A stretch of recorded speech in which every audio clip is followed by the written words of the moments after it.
we're going to talk about the double knee to chest. And the double knee to chest is important because, again, we'll talk a little bit about sciatica, and then we'll talk about why and who is best served by the double knee to chest, because it's not one size fits all. And a lot of the videos that I see on the internet are one size fits all. And trust me, it's not one size fits all. We had a study that was published, and in that study it validated that we are the best treatment for sciatica. And the one thing that we know and why we're the best is because it's not one size fits all.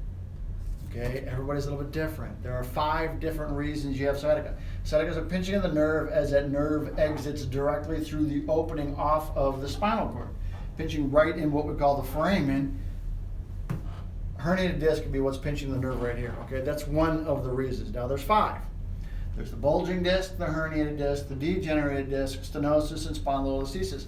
And each one of these people requires something slightly different. A lot of the videos on the internet are for the herniated disc that causes the sciatica.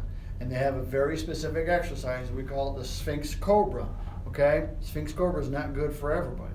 And we're not talking about that today, but what we're going to talk about is the double knee to chest. And the double knee to chest, this is Amy.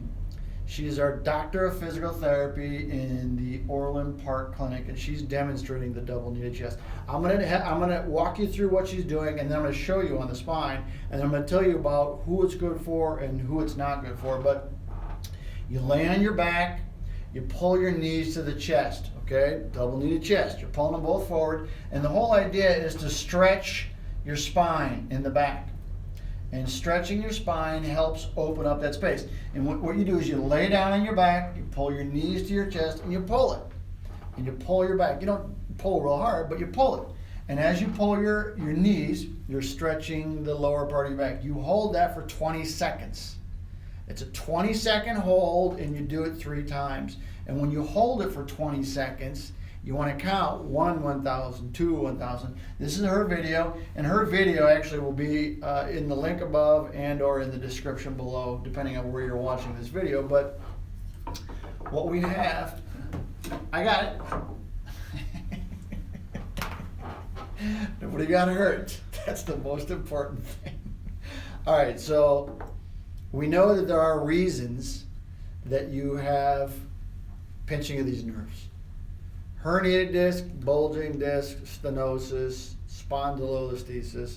Piriformis syndrome is one of them, but it's probably the least common and the easiest one to treat. That's the one where you actually can lay on your back and do a stretch and it feels better.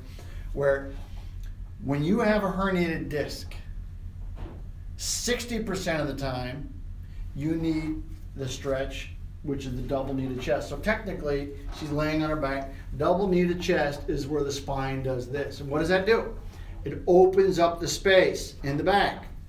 Opens up this space right here where the nerve is. Stretches the back, opens the space. That's good if you have a problem. 60% of the herniated discs need the double knee to chest. Degenerated disc benefits from it. Sometimes the bulging does, sometimes stenosis does. Okay? It's about 60% of the time. The other 40 need something else. It's not the same for everybody. But again, this is not a diagnosis. I'm not diagnosing you, nor am I treating you. This is 100% educational. Okay, you need to know there are some really good stretches, but not everybody needs the same stretch. Okay, we talked about double knee to chest. This is Amy. She's going to be in the link below, and we'll do another one. She does a lot of them. The goal is to heal the disc. One of the things that we do is we heal the disc. We've done a scientific research that validated that we get the job done. Okay, compared to all others, we're better. And we're not a little better, we're a lot better because we affect the disc. So you have to solve the problem in the disc, but you also have to make sure that the exercises meet your needs. Not everybody's the same. 60% of the time, double knee to chest is great. 40% of the time, you need something else. We'll talk about what those are, but I don't know what your needs are. That's the key to this. The key to the key to opening the lock of sciatica is making sure you're getting the proper exercises. So we're going to do this every Wednesday. Every Wednesday, we're going to talk about stretches. And then Thursday, we're going to talk about exercises. And Friday, we're going to talk about foods. And we're going to continue to do the case studies during the day of our patients and give you education. The other day, we talked about the gentleman that had too many Advils.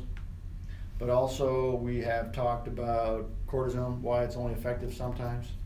So my goal, again, we want to solve the world's back problems, one spine at a time. And the best way to do that is through education. Our goal is to educate you. Our goal is to give you the tools you need. Like us on Facebook, share this information. If you have friends and family that need our help, share it. It's easy to share. Just hit the share button. I know how to do that. If you're on YouTube, subscribe to our channel.